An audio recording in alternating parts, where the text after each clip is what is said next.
welcome to another installment of the Fragments of Silicon reviews. 4 reviews up this week, as usual. The first of which is Road to Adventure, said with an exclamation point that is so not deserved. Spoiler alert, this game is not that exciting or interesting or really anything.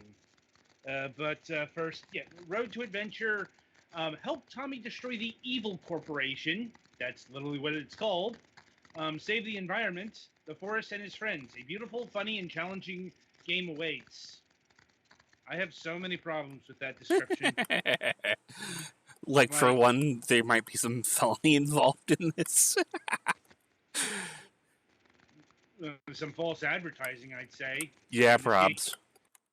I mean, beautiful. Well, let's see. Like, the game looks all right. Its art style is, let's call it generic retro. It's got that, not low fidelity, but it's got that pixel art that likens it to, given the fidelity on display, like this would be a 16-bit game. But there's nothing here that really invokes that spirit or aesthetic of an actual, Super NES or Genesis. It's just, pixel art for the sake of being pixel art. And that is, I hammered this home before, but it still bears repeating. There is a difference between having pixel art and having retro pixel art. Quite frankly, if this game were on a 16-bit system, it would have been immediately forgotten about. It would have been laughed out of the room. Yeah, probably the same fate as it has here, because I keep coming back to it, but this is a platforming game at its most basic, or about the most basic you could get in terms of mechanics. It's literally jump. It's not even run and jump. You don't have a run button, which means it's less complicated than the original Super Mario Brothers game. A game from 1985. And in and of that self isn't necessarily bad. You can have a simple concept and do a lot with it. The problem is Road to Adventure doesn't really do anything with it. It's the most bog standard platforming you can produce. It's all functional. It's nothing bad, but on the other hand, it's nothing really good either. It's you want to it's the dictionary definition of average. That's this game. I suppose the special flares for it is that it does have a story and cutscenes, but they're not all that interesting or compelling, as you'd probably expect from a platforming game. It's yes, it does have comedic cutscenes, but funny is not the word I would use. No. Challenging? Yes. Not really. Can you walk around freely on the world map? Nope. No.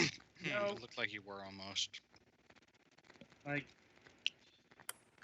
It's challenging. It's decently challenging. It's not super easy, but it's not tear your hair out either. Like I said, the special flair here is collecting the coins. I'm not sure if they do anything. I'll admit, I got through the first world, and then I just put this down and never picked it back up again. It's dull. It's uncompelling. It's insert however many English synonyms you want for this kind of thing. Turgid.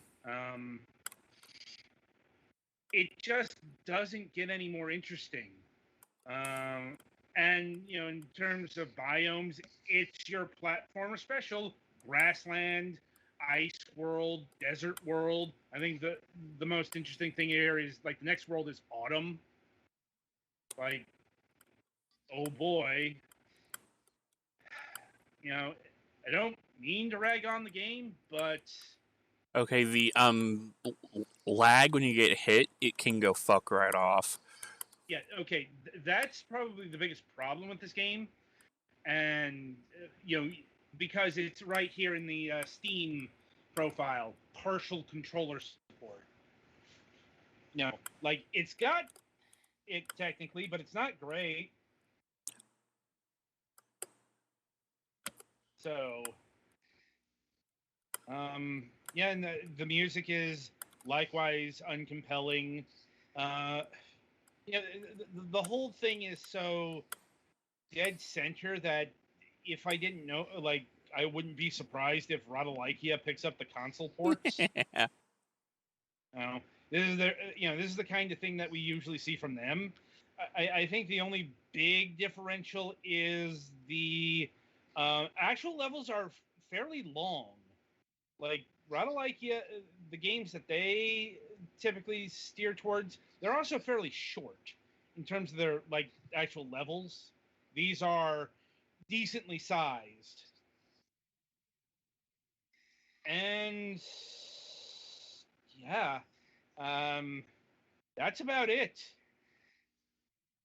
Uh, Does the game introduce new enemies on a regular basis, or is it just after a while? it does, but they don't get any more interesting all that much. Okay. Like they do get more fierce, but once again, it's all eh. You know, like it's just one. As Petty like to say with these kinds of games, they're games that exist. Like, Oh no, people are using my things. I mean, it's applicable here. Mm-hmm. I mean, would you agree, Petty? Yeah, you're not wrong. There you go, then. Yeah. So, anyway, in terms of pricing, this game will set you back $5, and yeah, I just can't even recommend it at that price. Really, any price. Like, there are so much better platformers around this price, or a little more expensive. Mhm. Hell, there are a lot better platformers that are free. Yeah. Yeah. It's like once again, it's not necessarily bad, though. This is on the jankier side of average. It's just there's nothing going on here that you haven't seen before or Mhm. done in an interesting way, or just it is a platforming game. It exists. Like And it doesn't even have the, couldn't even be, baby's first platform you give to your kids. Like, there are still better ones that are more geared toward children. uh-huh. Mm-hmm. So it doesn't even have that going for it, sadly. No. Like so give this one a miss. Slightly below average in the ratings of terrible to excellent of arbitration or whatever. So anyway, that's about it for Road to Adventure here. Be sure to tune in after the break as Petty Fan will be tackling Explosion 8 DX.